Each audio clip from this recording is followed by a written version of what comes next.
So ఫైనల్గా 15 ఏళ్ల నిరీక్షణ దేనికోసం అండి అంటే 2008లో మీకు ముంబై దాడులు, చాలామంది మీకు 10th స్టాండర్డ్ చదివేవాళ్ళు, అప్పటికి మీరు పుట్టి ఉండరు. సో ముంబైలో చాలా పెద్ద ఒక దాడి అనేది జరిగింది. అంటే మన భారతదేశ చరిత్రలో అంత పెద్ద తీవ్రవాద దాడి అనేది మనం చూడలేదు. సో ఇందులో మీరు గమనించారు అనుకోండి, ఒక చిన్న బ్యాక్గ్రౌండ్ చెప్తున్నాను. ఒక 10 మంది పాకిస్తాన్ నుంచి బయలుదేరిన తీవ్రవాదులు, లష్కర్-ఈ తైబా అనబడే తీవ్రవాద సంస్థ. సో వీళ్ళు ఏదో ఒక రకంగా మన కోస్ట్ గార్డ్స్ను వాళ్ళ కన్నులు కప్పి వీళ్ళు ముంబై దాకా వచ్చేస్తారు. వచ్చిన వాళ్ళు ఇద్దరు, మీకు తాజ్ హోటల్, మీకు గేట్వే ఆఫ్ ఇండియా దగ్గర తాజ్ హోటల్ ఉంటుంది, చాలా అద్భుతంగా ఉంటుంది, మీకు ఎన్నో చిత్రాల్లో కూడా దీన్ని చూపిస్తూ ఉంటారు. సో ఒక ఇద్దరు తీవ్రవాదులు తాజ్ హోటల్లోకి వెళ్ళారు. అలాగే ఇంకొక ఇద్దరు ట్రైడెంట్ అనబడే ఇంకొక 5 స్టార్ హోటల్, సో అందులోకి వెళ్ళారు. ఇంకొక 4 తీవ్రవాదులు నారిమన్ హౌస్లోకి వెళతారండి. ఇక మీకు అజ్మల్ కసబ్ అనే వ్యక్తి, అలాగే ఇంకొక తీవ్రవాది, వీళ్ళు ఛత్రపతి శివాజీ మహారాజ్ టెర్మినల్ అంటారు చూసారా, విక్టోరియా టెర్మినస్ అని అంటారు, వీటీ అంటారు. సో అందులోకి వెళతారు. వెళ్ళిన వాళ్ళు ఇష్టానుసారం కనిపించిన వాళ్ళు ఎవరు కనిపిస్తే వాళ్ళ మీద తీవ్ర స్థాయిలో కాల్పులు జరుపుతారు. మీకు ఎంతమంది మరణించారు అంటే యావత్తు ప్రపంచం ఒక్కసారి షాక్కు గురైంది. ఇది ఎప్పుడు 2008 26/11 అంటారండి. అంటే 26వ తారీఖు మీకు నవంబర్ నెల ఈ దారుణము జరిగింది. తరువాత మన NSG commandos, black cat commandos అంటారు చూసారా, వాళ్ళు ఢిల్లీ నుంచి రావడము, ఈ తీవ్రవాదులను న్యూట్రలైజ్ చేయడం. ఒకే ఒకడు పట్టుబడతాడు, మిగతా 9 మందిని కూడా వీళ్ళు న్యూట్రలైజ్ చేశారు, అంటే కాల్చి వీళ్లను హతము చేశారు.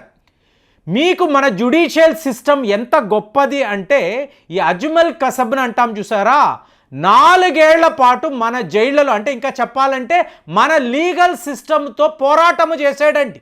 ఎన్నో కోట్లలో నేను ఏమీ తప్పు చేయలేదు, నాకు ఏమీ తెలియదు, నన్ను విడిపించండి, ఏది ఇంతంత పెద్ద తుపాకులు పట్టుకొని కాల్పులు జరిపిన వ్యక్తి 4 ఏళ్ల పాటు బిర్యానీలు తింటూ శుభ్రంగా మన జైళ్ళలో ఉన్నాడు. ఇంకా ఆ రోజుల్లో మీరు చూసారనుకోండి, ప్రభుత్వాలు ఏమిటి అంటే మీకు రామ్ గోపాల్ వర్మని తీసుకువెళ్ళారు. మీరు సినిమా తీస్తారు కదండి, సో ఎలా ఉందో చూడండి, సెట్ వేయడానికి ఈజీ అవుతుందని చెప్పి ఆ రోజుల్లో అలాంటి ప్రభుత్వాలను కూడా మనము చూసాం. సో ఇదంతా కూడా బ్యాక్గ్రౌండ్ స్టోరీ. మరి ఈ తీవ్రవాదులకు ఇన్పుట్స్ ఇచ్చింది ఎవరు అంటే, ఇప్పుడు సయ్యద్ హఫీజ్ గురించి మనం మాట్లాడతాం. అతని గురించి ఒక ప్రత్యేకమైన వీడియో, అతన్ని ఆల్మోస్ట్ మనము లేపేసేవాళ్ళము. మన రా ఏజెంట్లు పకడ్బందీ ప్లాన్ చేసి పాకిస్తాన్లోకి వెళ్ళి అతని మీద మనము వేట అనేది మొదలుపెట్టాము. అయినా ఇవాళ కూడా వాడు సురక్షితంగా ఉన్నాడు, వాడి రోజులు దగ్గర పడ్డాయి. ఇంకొక వ్యక్తిని చూడండి, జాకీర్ రెహమాన్ లఖ్వీ అంటారు, అతను కూడా ఇవాళ పాకిస్తాన్లో ఎక్కడో దాక్కొని ఉన్నాడు. కానీ వీళ్ళకి సహాయం చేసిన వ్యక్తి, ఈ 15 ఏళ్ల పాటు నిరీక్షణని దేని గురించి మాట్లాడుతున్నాము అంటే, తీవ్రవాది రానా, ఇతన్నే తాహావూర్ రానా అని అంటారు. ఇతను అమెరికాకు చెందిన ఒక వ్యాపారి అండి, అంటే అమెరికా కెనడాకు సంబంధించిన వ్యాపారి. ఇతని యొక్క స్నేహితుడు, ఈ పేరు చెప్తే మీకు ఇమీడియట్గా వెలిగిపోతుంది, డేవిడ్ హెడ్లీ అని అంటారు.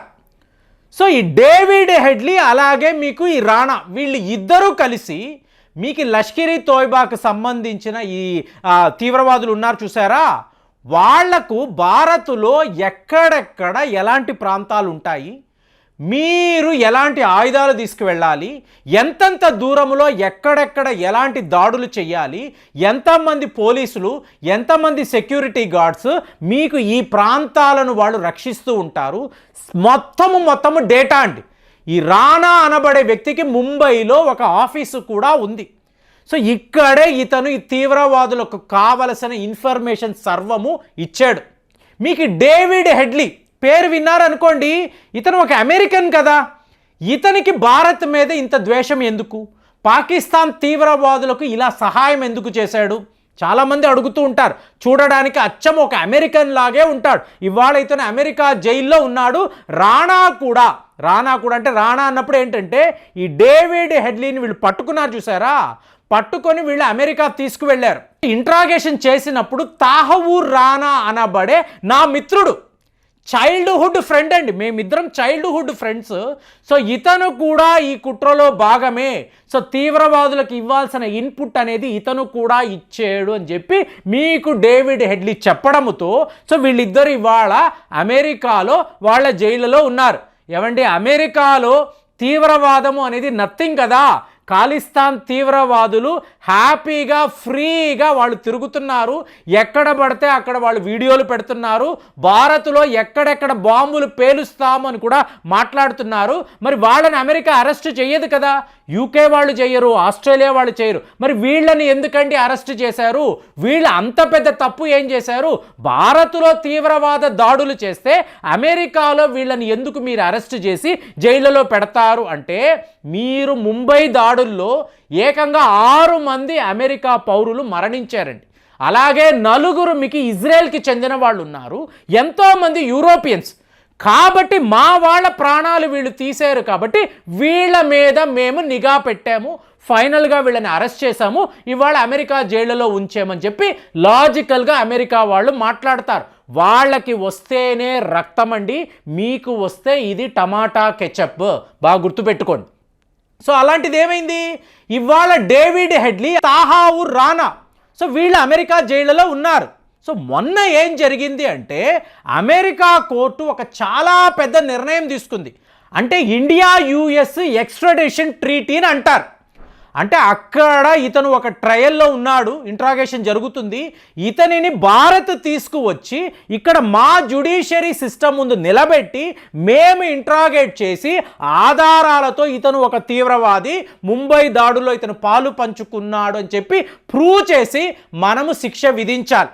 సో దీనికి సంబంధించిన ఒక ట్రీటీ అనేది ఇది ఉండడంతో అమెరికా కోర్టు ఏం చెప్పింది, ఈ తాహావుర్ రానాను మీరు భారత్ పంపించవచ్చు, ఎటువంటి ఇబ్బంది లేదు అని అనడంతో మనం అందరము కూడా హమ్మయ్య, అంటే పకడ్బందీగా ఈ తీవ్రవాది ఈ తప్పు చేశాడని మనం ఇవాళ ప్రూవ్ చేయొచ్చు. చేసిన వాళ్ళందరూ చనిపోయారండి. మీకు అజ్మల్ కసబ్, అతనికి ఉరిశిక్ష పడింది. అలాంటిది ఇవాళ అమెరికాలో దొరికిన ఒక తీవ్రవాది, ఇతన్ని మీరు భారత్ తీసుకురాగలిగారు అనుకోండి, అదే రకంగా హెడ్లీని కూడా తీసుకువచ్చారనుకోండి, ఏమండి హెడ్లీ ఒక క్రైస్తవుడు కదా, అమెరికా వాళ్ళు కాపాడతారు కదా అంటే ఇక్కడే ట్విస్ట్ ఆఫ్ ద టేల్ అండి. ఇతని పేరు దావుద్ సయ్యద్ గిలానీ అండి, అది అతని అసలు పేరు. అందువల్లే భారత్ అంటే అంత ఒక అతనికి ద్వేషము. అంటే అమ్మగారు ఏమో అమెరికాకు చెందిన మహిళ, తండ్రి ఏమో ఒక పాకిస్తాన్ వ్యక్తి. సో వీళ్ళు ఇద్దరూ కలిసి ఇలాంటి ఒక తీవ్రవాదికి జననము ఇచ్చి భారత్ మీదకి పంపించారు. మరి ఇతను కూడా భారత్లోకి వచ్చి మన జ్యుడిషియరీ సిస్టమ్ ముందు నిలబడ్డాడు అనుకోండి, అప్పుడే మన పగ ప్రతీకారము అనేది తీరుతుంది. ఆధారాలతో పాకిస్తాన్ తీవ్రవాదులు ఎక్కడి నుంచి వచ్చారు, వాళ్ళకి టోటల్ ఇన్పుట్స్ వీళ్ళు ఎలా ఇచ్చారు, ఈ విషయాలంతా కూడా బయటపడుతుంది. కాబట్టి 15 ఇయర్స్ మన నిరీక్షణ ఇవాళ నిజము కాబోతుంది. ఈ తీవ్రవాదులు భారత్ రాబోతున్నారు. వినడానికే ఇది ఒక గొప్ప న్యూస్ లాగా నాకైతే అనిపించింది. మరి ఈ వార్తలు మీ దాకా కూడా వచ్చాయా? కామెంట్స్లో రాయండి. మళ్ళీ వచ్చే వీడియోలో కలుద్దాం. జై హింద్.